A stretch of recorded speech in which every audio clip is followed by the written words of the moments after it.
Assalamualaikum warahmatullahi wabarakatuh. Bismillah walhamdulillah wassalatu wassalamu ala rasulillah wa ala alihi wa sahbihi wa mawalah wa la hawla wa la quwata illa billah. Amma ba'd, jamaah Masjid Ar-Ridha yang ana cintai karena Allah Subhanahu wa taala. Alhamdulillah, di subuh hari ini Allah Subhanahu wa taala masih memudahkan bagi kita untuk berkumpul di sini. Dan setelah Allah mudahkan bagi kita untuk melakukan sujud, rukuk dan salat kepadanya, melaksanakan apa yang ia wajibkan atas kita, maka seperti kebiasaan kita pada subuh Sabtu ini, di pekan yang ketiga, kita akan melanjutkan pembahasan mengenai sejarah hidupnya Nabi Sallallahu Alaihi Wasallam, yang mana pada pertemuan yang terakhir kita sudah sampai pada kelahirannya Nabi Sallallahu Alaihi Wasallam. Jamaah yang dirahmati Allah Subhanahu Wa Taala, mengenai kelahiran Nabi Sallallahu Alaihi Wasallam, ada sebuah riwayat yang sering diulang-ulang oleh sebagian kaum muslimin, yaitu mengenai bergembiranya seorang Abu Lahab atas kelahiran Nabi Sallallahu Alaihi Wasallam. Memang betul riwayat yang seperti ini ada, hanya saja ia tidak bersambung kepada Nabi Sallallahu Alaihi Wasallam, atau dalam ilmu hadis disebut dengan mauquf atau terputus, karena ujungnya atau muaranya tidak sampai kepada sahabat. Jadi ada mata rantai yang hilang di sini. Jadi disebutkan di dalam riwayat tersebut bahwa Abu Lahab ini bergembira dengan kelahirannya Nabi Sallallahu Alaihi Wasallam, dan ketika budak perempuannya yang bernama Thuwaibah mengabarkan kepada Abu Lahab, ia begitu senangnya sampai membebaskan Thuwaibah ini. Namun kita akan dapati di dalam riwayat yang lain bahwa ternyata waktunya atau timingnya dari kejadian ini ternyata berbeda. Di dalam riwayat yang lain dikatakan bahwa dibebaskannya Thuwaibah oleh Abu Lahab ini adalah sebelum hijrah. Sebelum hijrah, bukan saat dilahirkannya Nabi Sallallahu Alaihi Wasallam. Maka dari pembahasan para ulama tentang kegembiraan ini, dijelaskan bahwa kegembiraan Abu Lahab itu adalah kegembiraan fitrah, terbatas hanya karena dia seorang paman, punya ponakan baru, ya seperti umumnya kita akan merasa gembira dengan datangnya anggota keluarga yang baru, sebatas itu saja. Karena kemudian ketika Nabi Shallallahu Alaihi Wasallam tumbuh besar, apalagi sampai saat Nabi Shallallahu Alaihi Wasallam diutus, kita ketahui bersama bagaimana sikap dari seorang Abu Lahab, sampai Allah Subhanahu wa taala mengabadikan di dalam sebuah surah khusus di dalam Al-Qur'an, yaitu surah Al-Lahab atau surah Al-Masad. Ya, bagaimana Nabi Shallallahu Alaihi Wasallam ketika mendatangi orang-orang haji, kita tahu di Mekah setiap tahunnya orang-orang dari seluruh jazirah Arab datang untuk berhaji. Kesempatan itu disampaikan juga oleh Nabi Shallallahu Alaihi Wasallam untuk menyampaikan risalah, menyampaikan dakwah. Kalau seandainya kata beliau orang Mekah tidak mau menerima, barangkali orang yang dari luar Mekah akan menerima. Maka satu persatu didatangi oleh Nabi Shallallahu Alaihi Wasallam, dan ketika beliau mendatangi ini di belakangnya mendampingi pamannya Abu Lahab. Ini dari sisi bagaimana asal dari kesenangannya itu, dan kemudian berikutnya bahwa kebaikan sebesar apapun Kalau kita anggap ya, bahwa kegembiraannya itu adalah bentuk kebaikan, maka ia akan terhapus oleh kejahatan berikutnya yang dilakukan oleh seorang Abu Lahab. Jangankan permusuhan, jangankan istilahnya jasa yang kita katakan ringan ya, sekedar kegembiraan pada saat lahir, orang yang jasanya lebih besar saja daripada Abu Lahab, yang tidak pernah memusuhi, bahkan kebalikannya dari Abu Lahab, yaitu Abu Thalib, yang selalu berada di garda terdepan mengawal dan membela Nabi SAW sampai akhir hayatnya, hanya karena orang ini, Abu Thalib ini, tidak mengucapkan la ilaha illallah di akhir kehidupannya, maka itu juga tidak membuat beliau menjadi seorang muslim. Maka apalagi Abu Lahab, yang kalaupun ada kebaikannya, maka itu hanya sebatas kegembiraan saat lahir, jauh sekali dibandingkan catatan kejahatannya dengan catatan kebaikannya. Nah, maka mungkin itu mengenai kelahiran dari Nabi SAW dan bagaimana reaksi dari seorang Abu Lahab pada saat itu. Kemudian pada subuh hari ini kita akan melanjutkan dengan penyusuannya Nabi SAW. Jadi setelah Nabi SAW dilahirkan, yang pertama menyusui beliau tentu saja adalah ibu beliau sendiri. Ada yang mengatakan bahwa beliau disusui oleh ibunya sendiri selama 3 hari. Ada yang mengatakan disusui selama 7 hari. Ada juga yang mengatakan bahwa beliau sempat disusui oleh bundanya selama 9 hari. Kemudian setelah itu Nabi SAW disusui oleh budak perempuan dari pamannya tadi yang bernama Thuwaibah. Dan tidak hanya Nabi SAW saja yang disusui oleh Thuwaibah ini, karena Thuwaibah ini di kalangan keluarga Nabi SAW. Sebelum Nabi SAW tidak terlalu lama juga menyusui paman Nabi SAW. Paman adik dari ayahnya Nabi SAW, Abdullah, akan tetapi berbeda ibu. Jadi mungkin dari istri yang lebih muda, sehingga walaupun derajatnya sebagai paman Nabi SAW, tapi umurnya tidak jauh berbeda. Jadi ini kalau bahasa sekarangnya paman rasa saudara.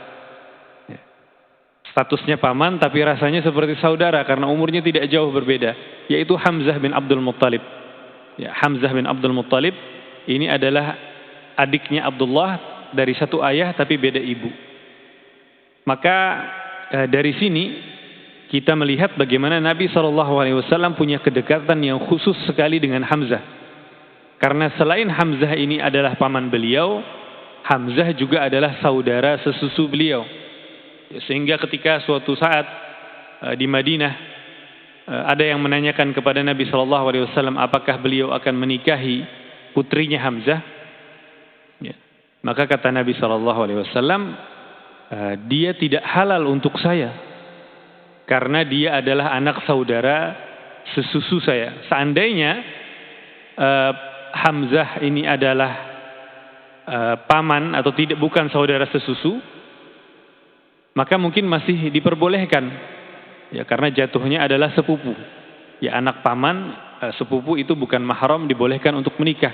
Namun karena Nabi dan Hamzah ini juga saudara sesusu, maka tidak diperbolehkan. Maka kita pahami dari sini bagaimana bersedihnya Nabi SAW pada saat peperangan Uhud ketika Hamzah terbunuh. Ya. Karena beliau tidak hanya kehilangan seorang paman, namun beliau juga kehilangan seorang saudara sesusu. Dan selain Hamzah, dari kalangan keluarga Nabi SAW juga Thuwaibah ini perempuan yang sama menyusukan Abu Salamah bin Abdul Asad Al-Makhzumi. Dari pihak ayahnya memang dari keluarga Bani Makhzum, ini dari suku yang sama dengan Abu Jahal atau Al-Arqam bin Abil Arqam. Akan tetapi dari pihak ibunya, dia adalah saudarinya Abdullah. Abu Salamah ini putra dari Barrah binti Abdul Muttalib. Jadi saudari dari ayahnya Nabi SAW, dari bibi, ya, anak bibinya Rasulullah sallallahu alaihi wasallam. Maka juga dalam satu kesempatan Ummu Habibah binti Abi Sufyan, istrinya Nabi sallallahu alaihi wasallam, juga pernah menanyakan, apakah engkau akan menikahi putrinya Abu Salamah? Kata Nabi sallallahu alaihi wasallam, dia tidak halal bagiku karena ia adalah putri saudaraku sesusu. Jadi kalau kita lihat betapa seringnya para sahabat ingin menikahkan putri-putri mereka dengan Nabi SAW karena ingin mendapatkan kehormatan dari beliau. Maka kita lihat semangatnya, bahkan ada sampai seorang perempuan yang datang untuk menghibahkan dirinya kepada Nabi SAW. Sehingga ada seorang sahabat yang menceritakan hal ini kepada putrinya. Kemudian sang putri ini mengatakan, kalau dengan bahasa kitanya sekarang, wah, katanya, sungguh betapa malunya perempuan itu. Ada perempuan yang menawarkan dirinya kepada Nabi SAW, akan tetapi Nabi SAW tidak berminat. Kemudian ada sahabat lain yang menginginkannya, kemudian dinikahkan oleh Nabi SAW. Maka putri seorang sahabat pertama mendengar kisah ini mengatakan, wah, katanya, malu sekali, sudah menawarkan diri namun ditolak. Namun ditegur oleh sahabat ini dan mengatakan, hiya khairum minki. Dia lebih baik daripada engkau, karena dia ingin memberikan dirinya kepada Rasulullah SAW. Jadi bukan merupakan suatu hal yang menghinakan. Nah, kita lihat begitu cintanya para sahabat kepada Nabi SAW. Maka jamaah yang dirahmati Allah Subhanahu Wa Taala, kurang lebih beberapa hari Nabi SAW disusui oleh Thuwaibah ini, dan kemudian setelah itu seperti kebiasaan orang-orang Quraisy pada saat itu, mereka punya kebiasaan untuk menyusukan anak-anak mereka bukan di Mekah, karena Mekah itu kota, istilahnya di zaman itu kota metropolitan. Setiap tahun orang dari seluruh jazirah Arab datang, banyak sekali orang-orang dari luar Mekah. Maka kebiasaan orang Quraisy saat itu adalah menyusukan anak-anak mereka, bayi-bayi mereka yang baru lahir ini ke daerah yang lebih sehat, yang lebih jauh dari perkotaan, daerah yang lebih segar hawanya, yaitu di daerah Taif. Dan mereka sebelum itu sudah ada semacam kebiasaan, yaitu orang-orang dari sebuah suku di Taif yang bernama suku Bakar bin Sa'ad. Suku Bakar bin Sa'ad hari ini di Taif, jadi dari Mekah mungkin kurang lebih sekitar 80 km. Bagi pian-pian mungkin yang pada saat umroh ada perjalanan ke Taif, yaitu daerah pegunungan, daerah tinggi, dan di situ tempat kebun-kebunnya orang Quraisy. Jadi mereka orang Quraisy dari dulu sudah punya hubungan baik dengan orang-orang di Taif ini. Mereka berinvestasi di sana, mereka membuka kebun di sana karena tanahnya subur untuk hasil-hasil pertanian, dan juga hawanya dingin, sehingga kalau musim panas, kalau mereka sedang tidak melakukan perjalanan, mereka memilih untuk mengadem, istilahnya mendinginkan dirinya di Taif. Nah, suku Bakar bin Sa'ad ini setiap tahunnya biasanya mereka datang ke Mekah, perempuan-perempuan dari Bani Bakar bin Sa'ad ini berombongan datang ke Mekah untuk mencari bayi-bayi yang akan disusukan. Dan mereka, para perempuan-perempuan ini juga ditemani oleh suami-suaminya. Maka kita lihat di sini bagaimana penjagaan mereka, bahkan pada saat jahiliyah sekalipun, sebelum Islam sekalipun, bahwa seorang wanita itu selama lelakinya masih bisa ditemani. Sebagaimana para perempuan-perempuan dari Bani Sa'ad ketika ke Mekah, mereka ditemani oleh suami-suaminya sampai ke Mekah. Namun mungkin sebelum kita masuk, kita mungkin sedikit menyebutkan apa alasannya orang Mekah menyusukan anak ke Taif. Apakah tidak sayang anak? Ini bayi yang baru lahir yang masih menyusu, Ya. Maka dikatakan oleh para ulama, alasannya ada dua hal. Yang pertama, bahwa mereka mencari udara yang lebih segar. Ketika bayi ini tumbuh di tempat yang lebih sehat, maka ini akan berefek, berpengaruh kepada kesehatannya. Apalagi Mekah di mana orang-orang dari mana saja datang, dan orang datang ini tidak semuanya sehat. Kadang-kadang ada yang datang membawa penyakit, tidak orangnya, kadang-kadang hewan bawaannya. Maka penting bagi bayi di usia yang sangat muda itu agar dia tumbuh di daerah yang sehat udaranya. Maka Taif menjadi pilihan. Ini dari sisi yang pertama. Kemudian sisi yang kedua, kenapa bayi-bayi ini disusukan ke Taif? Agar mereka belajar bahasa Arab yang masih murni. Karena di Mekah, walaupun berbahasa Arab, tapi banyaknya orang-orang luar di sana, istilahnya ada budak-budak. Ya.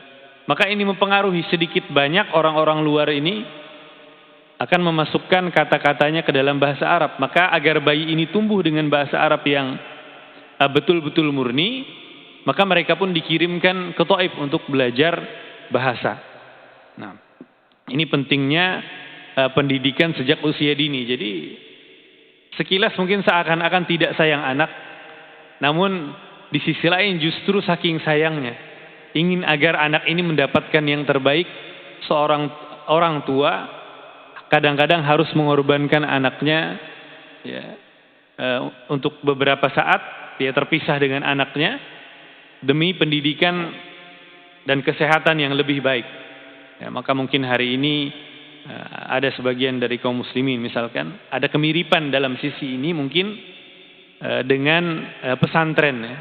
Ada kemiripan kalau di tempat kita, walaupun tentu saja pesantren sekarang ini jarang yang di usia SD. Rata-rata pesantren minimal setelah lulus SD. Adapun orang-orang Quraisy dulu itu yang masih nyusu. Jadi kalau sekarang ada sebagian orang tua misalkan saat melepas anaknya ke pesantren sedih, maka itu wajar. Itu wajar, anak pun misalkan menangis. Itu wajar, artinya apa? Hubungannya baik. Hubungannya baik antara orang tua dengan anak, saling menyayangi. Namun demi kebaikan tidak apa-apa berpisah untuk sementara. Adapun orang Quraisy maka itu jauh lebih kecil lagi, bayi yang masih nyusu ya diberikan kepada orang lain. Ya, saking mereka ingin yang terbaik untuk anak-anaknya. Maka jamaah yang dirahmati Allah Subhanahu wa taala, akhirnya setelah sampai di Mekah, para perempuan-perempuan dari Bani Sa'ad ini sebagaimana kebiasaan pun mereka pun mencari siapa saja bayi-bayi yang bisa disusukan. Dan motivasi daripada perempuan-perempuan Bani Sa'ad ini adalah untuk menambah penghasilan. Karena mereka ada simbiosis mutualisme, ya, hubungan yang saling menguntungkan.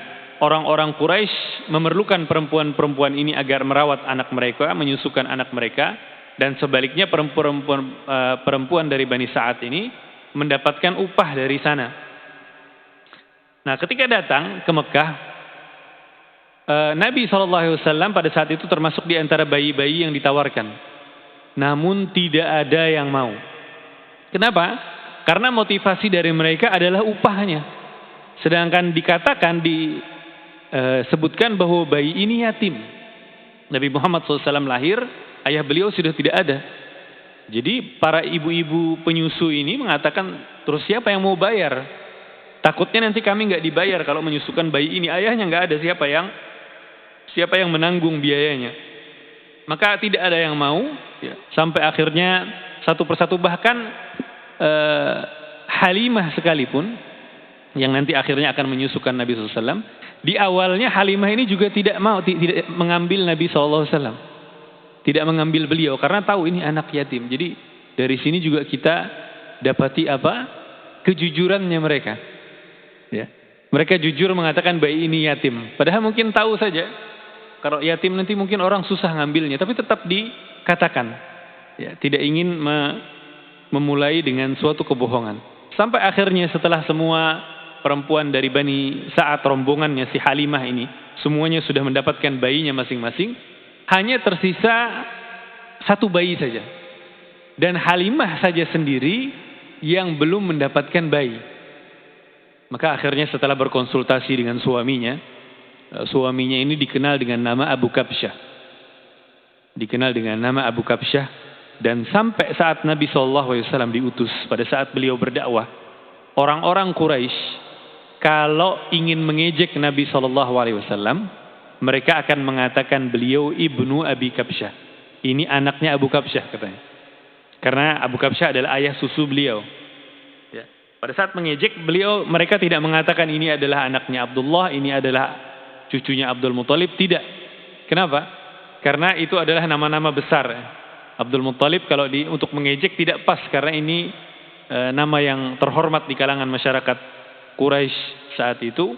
Maka mereka sering mengejeknya dengan sebutan Abi Kabsyah. Maka setelah Halimah berkonsultasi dengan Abu Kabsyah suaminya, daripada pulang ini tangan kosong ya, tidak ada yang dibawa, sementara teman-temannya satu rombongan ya, semuanya bawa bayi, cuman Halimah sendiri yang tidak bawa bayi. Maka kata suaminya, semoga Allah memberikan keberkahan pada bayi ini. Maka akhirnya dibawa pulang oleh Halimah, dibawa pulang. Dan yang tadinya ketika berangkat dari Taif menuju Mekah, Halimah ini mengendarai seekor keledai betina. Keledai betina yang jalannya paling lambat. Ketika berangkat menuju Mekah itu jalannya tertinggal, paling lambat. Bahkan disebutkan Halimah saat itu juga menyusui, bayinya ini berapa hari tidak tidur karena kelaparan. Karena mohon maaf ASINya tidak keluar. Namun setelah membawa pulang Nabi SAW, disebutkan di dalam riwayat, ternyata langsung tampak keberkahan-keberkahan yang Allah berikan. Ya, langsung penuh ya ASINya, bahkan bisa menyusui Nabi SAW sampai kenyang, bahkan bisa menyusui kemudian juga putranya sendiri.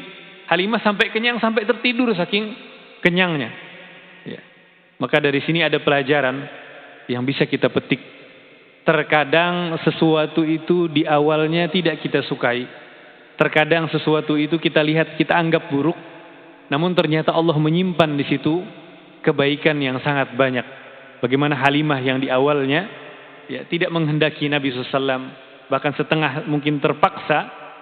Ya, karena melihat ini tidak ada kebaikan. Padahal Allah di balik itu menyimpan kebaikan yang begitu besar ya, sebagaimana disebutkan di dalam Al-Quran ya, asa an takrahu syai'aw wa huwa khairul lakum, bisa jadi kalian membenci sesuatu padahal sesuatu itu baik bagi kalian, wa asa an tuhibbu syai'aw wa huwa syarrul lakum, dan bisa jadi kalian mencintai sesuatu padahal sesuatu itu buruk bagi kalian ya. Wallahu ya'lamu wa antum la ta'lamun, dan Allah lah yang mengetahui dan kalian tidak mengetahui.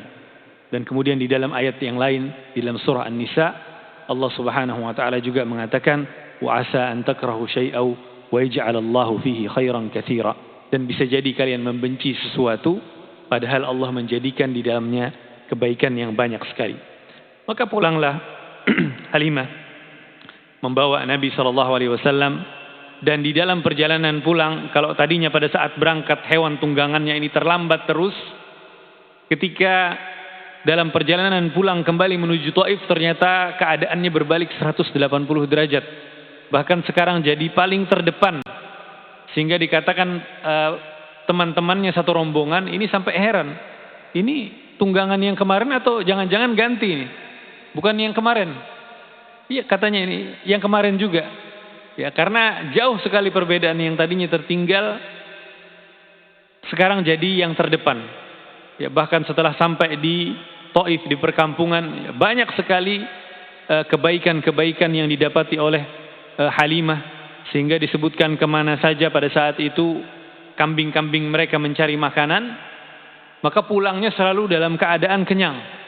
Padahal yang lain-lain, kadang kambing-kambing punya tetangga-tetangga yang lain, itu kalau pergi kadang-kadang nggak dapat karena kering. Sampai akhirnya tetangga menyuruh kemana saja hewan-hewannya Halimah ini mencari makanan, disuruh ikuti penggembalanya. Dan demikianlah akhirnya Nabi SAW tumbuh bersama-sama dengan Halimah As-Sa'diyah di perkampungannya di sana selama kurang lebih karena mereka punya kebiasaan biasanya setelah kurang lebih 1 tahun para bayi-bayi ini nanti akan dibawa oleh ibu susunya kembali ke Mekah untuk bertemu dengan ibu kandungnya kembali. Nanti setelah itu terserah ibu kandungnya kalau misalkan mau diambil diasuh sendiri atau misalkan mau disambung lagi dibawa pulang ke Taif lagi, terserah, tergantung antara kesepakatan kedua belah pihak.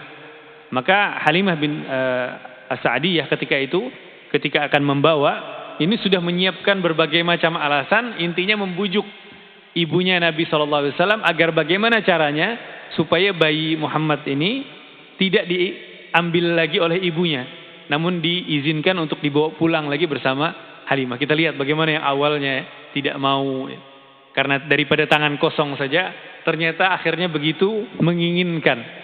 Ya, maka setelah sampai di Mekah bertemu dengan Aminah, dijelaskan oleh Halimah, ini saya takut nanti Mekah ini ada wabahnya. Ya. Dibujuklah sedemikian rupa sampai akhirnya oleh Aminah diizinkan Halimah yang membawa pulang. Pulang kembali, setelah beberapa saat terjadi, tidak berapa lama setelah kepulangan yang kedua dari Mekah, terjadi sebuah peristiwa, yaitu peristiwa pembelahan dadanya Nabi SAW. Dan ini adalah diantara mukjizat yang diberikan oleh Allah Subhanahu Wa Taala kepada Nabi kita SAW. Karena kita tahu bahwa setiap manusia itu punya bagian dari syaitan. Setiap manusia di dalam dirinya ini punya bagian dari syaitan. Dan Nabi SAW mengalami 2 kali peristiwa pembelahan dada. Yang pertama pada saat beliau di perkampungan Bani Sa'ad. Kemudian yang kedua nanti sebelum beliau melakukan Isra dan Mi'raj. Yang pertama pada saat beliau sedang bermain-main, lokasinya agak jauh dari rumahnya Halimah, karena rumahnya ini terletak di padang yang luas. Ya, sambil menggembalakan kambing, bermain dengan anak-anaknya Halimah, dengan teman-teman yang lain, Nabi SAW pada saat itu tiba-tiba didatangi oleh 2 orang laki-laki yang tidak dikenal. Ya. Didatangi, ditarik tangannya, dibawa, kemudian dibaringkan. Sementara teman-teman Nabi SAW yang lain, anak-anak kecil yang lain, melihat ini mereka dalam keadaan takut, ini orang asing tidak dikenal. Ya. Maka karena mereka tidak ditangkap, yang dibawa cuma Nabi Muhammad SAW, anak kecil ini maka akhirnya lari menuju ke ibunya Halimah. Dan sambil lari dia masih sempat melihat ketika Nabi dibaringkan itu dibelah dadanya. Karena walaupun jauh tapi tidak ada banyak bangunan, sehingga bisa terlihat sampai lari sempat melihat Nabi dibelah dadanya. Maka ketika sampai ke orang tuanya mengabarkan kepada Halimah, katanya saudara kami ini, saudara Quraisy ini, karena anaknya orang Quraisy, ini katanya terbunuh, mati. Karena terakhir dia melihat dibelah dadanya. Orang kalau dibelah dadanya, nah, kemungkinan meninggal. Maka akhirnya datanglah dengan penuh rasa khawatir Halimah dengan suaminya. Dan ketika sampai, dan tentunya karena lokasinya agak jauh, maka memerlukan sedikit waktu ya, dari tempat Nabi SAW bermain bertemu dengan 2 laki-laki ini. Ketika saudara-saudaranya dan temannya menuju orang tuanya, mengabarkan kepada orang tuanya, dan kemudian orang tuanya datang lagi, ini memerlukan waktu. Dan ketika datang, Halimah bersama suaminya didapati Nabi SAW dalam keadaan duduk, masih hidup, duduk, hanya saja wajahnya pucat. Ya, wajahnya pucat. Maka ditanya oleh Halimah, apa yang terjadi anakku, katanya. Kata sambil menenangkan karena anak ini kelihatan ketakutan. Anak-anak kalau ketakutan, biasanya orang kalau ketakutan mukanya pucat. Maka sambil ditenangkan, sambil dihibur, ditanya apa yang terjadi. Dikatakan oleh Nabi Muhammad SAW bahwa kedua orang ini membaringkan saya, kemudian membelahkan dada saya, kemudian mengeluarkan ada benda hitam katanya, dari dalam dada saya dikeluarkan, kemudian setelah itu dicuci dengan air Zam-Zam. Dicuci dengan air Zam-Zam, ya, kemudian dikembalikan lagi. Maka setelah terjadi kejadian ini, walaupun Nabi Muhammad SAW selamat, akan tetapi mereka sampai saat itu tidak mengetahui siapa yang melakukan itu. Tidak tahu kalau itu adalah malaikat. Ya, maka yang ada di benak seorang Halimah Sa'diyah adalah rasa khawatir. Ini tidak tahu pelakunya siapa. Takutnya kalau nanti datang lagi, mungkin yang sekarang selamat. Nggak tahu kalau berikutnya nanti meninggal. Bagaimana pertanggungjawaban dia nanti kepada ibu kandungnya Aminah. Maka akhirnya Muhammad ini dibawa oleh Halimah Sa'diyah sekarang menghadap kepada ibunya. Dan kemudian mengatakan, ini amanah dari engkau, ingin saya kembalikan lagi. Maka Aminah pun heran. Kok dikembalikan? Istilahnya baru beberapa lama yang lalu, tidak terlalu lama, engkau membujuk saya agar membawa pulang bayi ini, jangan tinggal di Mekah dulu. Sekarang kok ingin dikembalikan? Maka diceritakan akhirnya oleh Halimah kejadian yang menimpa Nabi Muhammad SAW. Namun ternyata Aminah, ibu kandung Nabi SAW saat itu, mendengarkannya dan tidak terlihat rasa takut sedikit pun, dan dia mengatakan khair insyaallah. InsyaAllah baik-baik saja, tidak ada hal yang buruk. Dan mengenai pembelahan ini jamaah yang dirahmati Allah Subhanahu wa taala, diceritakan juga oleh sahabat Nabi yang mulia, yaitu Anas bin Malik. Anas bin Malik nanti pada saat Nabi hijrah, sejak Nabi SAW menginjakkan kakinya di Madinah sampai Nabi SAW wafat, Anas inilah yang mendampingi Nabi SAW. Nabi SAW hijrah, Anas umur 10 tahun. Dan ketika itu ceritanya adalah semua orang ketika Nabi SAW datang hijrah ke Madinah, semua penduduk Madinah ini datang memberikan hadiah kepada Nabi SAW. Termasuk ibunya Anas. Ibunya Anas datang bersama Anas. Ibunya Anas ini mengatakan, ya Rasul, semua orang datang kepada engkau dan memberikan hadiah. Akan tetapi saya ini juga ingin ya Rasul memberikan hadiah. Saya enggak punya hadiah. Maka ambil anak saya ini ya Rasul. Ambil Anas bin Malik ini untuk melayani engkau. Maka Anas bin Malik menjadi pelayannya Nabi SAW sejak kedatangan beliau yang pertama kali di Madinah. Dari umur Anas 10 tahun sampai Nabi SAW wafat kurang lebih 10 tahun. Anas ini menceritakan sebuah hadis bahwa ia melihat bekas jahitan di dadanya Nabi SAW. Jadi sampai Nabi SAW sudah hijrah, umur sudah 50 lebih, bekas dari jahitan di masa kecil itu ternyata masih ada. Ya. Bagi orang-orang di masa itu, seandainya mereka tahu, ya, orang yang tidak percaya dengan yang namanya mukjizat, maka akan mendustakan hal tersebut sesuai dengan ilmu kesehatan atau pembedahan yang ada pada saat itu.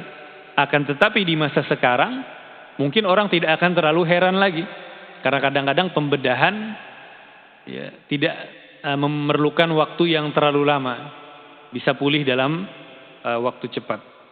Ini kejadian jamaah yang dirahmati Allah Subhanahu wa taala yang terjadi di perkampungan Bani Sa'ad sampai akhirnya Nabi SAW dikembalikan kembali lagi oleh Halimah kepada ibunya Aminah pada saat berusia 4 tahun. Jadi kurang lebih 4 tahun Nabi SAW tinggal di perkampungan Bani Sa'ad. Dan setelah dikembalikan akhirnya Nabi SAW pun sekarang bersama-sama ibundanya. Ya, berdua saja bersama ibundanya. Dan kurang lebih 2 tahun bersama ibundanya. Kemudian diajak Nabi SAW oleh ibunya Aminah untuk pergi ke Yathrib. Atau namanya sekarang Madinah, pada saat itu namanya masih Yathrib. Diajak pergi ke Yathrib untuk berkunjung ke tempat keluarga ayahnya. Kita tahu neneknya Nabi SAW, ya, ibunya dari Abdul Muttalib itu orang asli Madinah. Diajak untuk berkunjung ke sana dan juga untuk berziarah ke kubur Abdullah. Karena ayah Nabi SAW meninggal dan dikuburkan di Madinah. Kemudian setelah selesai keperluan mereka di Madinah, bersiap-siap sekarang untuk pulang ke Mekah. Karena perjalanannya pada saat itu memakan waktu sekitar 1 minggu. Perjalanan dari Mekah ke Madinah, 1 minggu berangkat, 1 minggu pulang. Jauh sekali dengan hari ini. Hari ini mungkin paling lama jamaah kalau menggunakan bis mungkin 7 jam. Ya. Kalau memakai mobil pribadi lebih cepat lagi. Maka pada saat perjalanan pulang, jaraknya sekitar 500 atau 450 km antara Madinah dengan Mekah. Di perjalanan ibu Nabi SAW jatuh sakit. Aminah jatuh sakit. Ya, sampai di sebuah desa yang bernama Abwa, kurang lebih 235 km dari kota Madinah. Sebenarnya di tengah-tengah ya, tapi masih lebih sedikit lebih dekat kepada Madinah daripada kepada Mekah. Ya, setelah sakit beberapa lama akhirnya bunda Nabi SAW meninggal dunia. Seandainya meninggalnya di Madinah, maka di sana ada keluarga yang bisa menghibur Nabi SAW. Seandainya meninggalnya di Mekah, maka di sana juga banyak keluarga beliau yang bisa membantu meringankan kesedihan yang dialami. Adapun di tengah-tengah perjalanan yang tidak ada siapa-siapa di sana, kesepian, ya seorang anak kecil berusia 6 tahun harus melihat sendiri ibundanya meregang nyawa sampai menghembuskan nafas yang terakhir. Maka begitu dalam kesedihan yang dialami oleh Nabi SAW. Bahkan nanti pada saat Nabi SAW dewasa, beliau pulang dari satu peperangan, kemudian melewati daerah ini. Jadi bukan khusus Nabi SAW berangkat dari Madinah atau dari Mekah untuk ziarah ke kubur ibunya, tidak. Namun beliau pulang dari satu peperangan, melewati daerah tersebut, daerah Abwa tersebut, maka Nabi SAW pun minta izin kepada Allah Subhanahu Wa Taala. Yang pertama beliau bercerita kepada sahabat, saya minta izin kepada Allah agar diizinkan menziarahi kubur ibuku, lalu saya diizinkan. Kemudian kata Nabi SAW, selalu saya meminta izin kepada Allah Subhanahu Wa Taala agar memintakan ampun kepada ibuku, namun aku tidak diizinkan. Maka Nabi SAW pada saat menziarahi kubur ibunya bersama para sahabat tersebut, beliau mengingat kembali kesedihan yang beliau alami. Ya, terakhir kehilangan di usia yang demikian muda, Nabi SAW sampai menangis. Bahkan sahabat-sahabat lain yang menemani Nabi SAW pun turut bisa merasakan kesedihan yang sama. Maka kalau ketika Nabi SAW memberikan begitu banyak ya, ganjaran bagi orang yang membantu atau menyantuni anak yatim, maka itu berdasarkan pengalaman pribadi beliau sendiri. Karena beliau sudah mengalami yang namanya yatim dan beliau bisa merasakan apa yang sangat diperlukan oleh seorang anak yatim ini. Dan saat itu Nabi SAW tidak ada siapa-siapa. Ya, ada yang satu riwayat mengatakan beliau saat itu hanya bersama Ummu Aiman. Ada riwayat yang lain beliau saat itu bersama kakek beliau Abdul Muttalib. Dan ayah Nabi SAW ketika meninggal tidak meninggalkan harta. Tidak meninggalkan harta, hanya meninggalkan seorang budak perempuan yang bernama Ummu Aiman. Namanya Barakah Al-Habasyiyah. Maka akhirnya pulang bersama Ummu Aiman ini, Nabi SAW sampai ke Mekah dan kemudian berikutnya diasuh oleh kakek beliau yang bernama Abdul Muttalib. Ya. Abdul Muttalib ini merupakan pemimpin orang Mekah kurang lebih 2 tahun bersama Abdul Muttalib, disayangi betul-betul ya, oleh Abdul Muttalib. Bahkan disebutkan Abdul Muttalib ini punya tempat duduk yang khusus, yang anak-anaknya sekalipun tidak berani duduk di situ. Saking wibawanya, saking segannya. Karena kita ingat Abdul Muttalib adalah orang yang sangat berwibawa. Kalau itu masih ingat cerita pada saat Abrahah, ya, ketika Abdul Muttalib datang kepada Abrahah bertemu untuk meminta 200 ekor untanya yang disita, Abrahah yang tadinya duduk melihat Abdul Muttalib kagum. Ya, kagum karena fisiknya dan juga kagum karena karisma dan wibawa yang dimilikinya, sehingga dia tidak bisa tahan untuk duduk, dia berdiri, dia menyambut, mendudukannya di sampingnya. Maka ini juga terjadi, wibawa ini juga dilihat oleh anak-anaknya, sehingga Abdul Muttalib punya tempat duduk yang tidak diduduki oleh orang lain selain dia. Satu kesempatan Nabi SAW yang masih kecil duduk di situ, kemudian ditarik oleh paman-pamannya.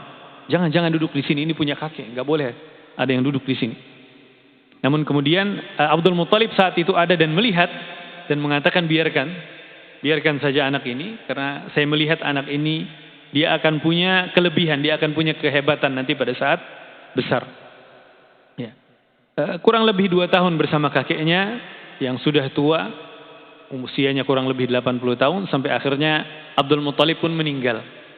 Jadi kita lihat satu persatu Nabi SAW lahir tanpa ayah, 2 tahun bersama ibu meninggal lagi. Ya, ibu meninggal, diasuh oleh kakek, tidak lama juga 2 tahun kakek lagi meninggal. Ya. Dikatakan oleh para ulama di sini bagaimana kasih sayang Allah kepada hamba yang dicintainya. Allah ketika mengumpulkan bala, karena di dalam bala itu ada pahala yang besar sekali. Ada pahala yang besar yang tersimpan, maka Allah ingin agar orang yang paling dicintainya ini mendapatkan pahala yang paling besar. Maka manusia yang paling banyak cobaan hidupnya adalah para nabi. Jadi sampai meninggal Abdul Muthalib akhirnya setelah 2 tahun mengasuh Nabi SAW. Kemudian setelah itu diserahkan kepada pamannya, putra dari Abdul Muthalib yang bernama Abu Talib. Kenapa diserahkan kepada Abu Talib? Karena Abu Talib dengan Abdullah ini satu ayah satu ibu. Kalau tadi misalkan dengan Hamzah itu satu ayah beda ibu. Kalau dengan Abbas bin Abdul Muthalib juga beda ibu. Tapi Abu Talib dengan Abdullah ini satu ayah satu ibu, sehingga punya kedekatan yang lebih. Dan walaupun jamaah yang dirahmati Allah Subhanahu wa taala, walaupun Abu Talib ini orangnya bukan orang kaya, dan dia punya anak yang banyak. Dia punya banyak anak laki-laki. Ada 4 orang. Kalau orang tidak punya anak, orang tidak punya anak, kemudian mengasuh anak orang, diasuh dengan penuh kasih sayang, kita mungkin masih bisa memahami.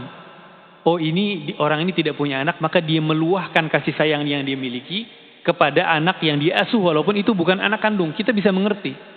Tapi kalau orang sudah punya anak banyak, tidak sedikit anak laki-lakinya juga banyak, kemudian masih bisa menyayangi anak orang, walaupun anak saudara sendiri, tetap bukan anak kandung, namun tetap bisa menyayangi anak sendiri, anak orang lain dengan kasih sayang yang sama seperti anak sendiri, maka ini bukan hal yang biasa. Maka dari sini kita bisa memahami, dan ditambah lagi orang ini bukan orang kaya. Mungkin kalau orang kaya menanggung anak orang, kita masih bisa memahami, oh orang ini punya banyak kelebihan rezeki. Dia mau bagi-bagi, ringan saja orang ketika punya kelebihan untuk berbagi. Namun ketika orang sendiri punya keterbatasan, dia sendirinya kekurangan, kemudian bisa berbagi, tidak hanya berbagi kasih sayang, tapi juga berbagi harta kepada anak yang bukan anak sendiri, maka kita bisa pahami di sini luar biasa kasih sayang yang diberikan oleh seorang Abu Talib kepada Nabi SAW. Maka kita bisa memahami bagaimana kesedihan yang dialami oleh Nabi SAW ketika ditinggal oleh Abu Talib. Ya, tidak hanya sedih karena kehilangan beliau, tapi harus kehilangan Abu Talib dalam kondisi tidak beriman. Padahal jasanya tidak kepada Nabi SAW besar sekali, tidak hanya saat kecil saja beliau merawat dan menjaga Nabi SAW sampai Nabi SAW menikah. Abu Talib orang yang paling lama mengasuh Nabi SAW. Dari umur 8 tahun sampai umur 25 tahun beliau menikah. 17 tahun diasuh oleh Abu Talib. Kemudian sampai menikah, sampai diutus Nabi SAW juga Abu Talib lah yang terdepan.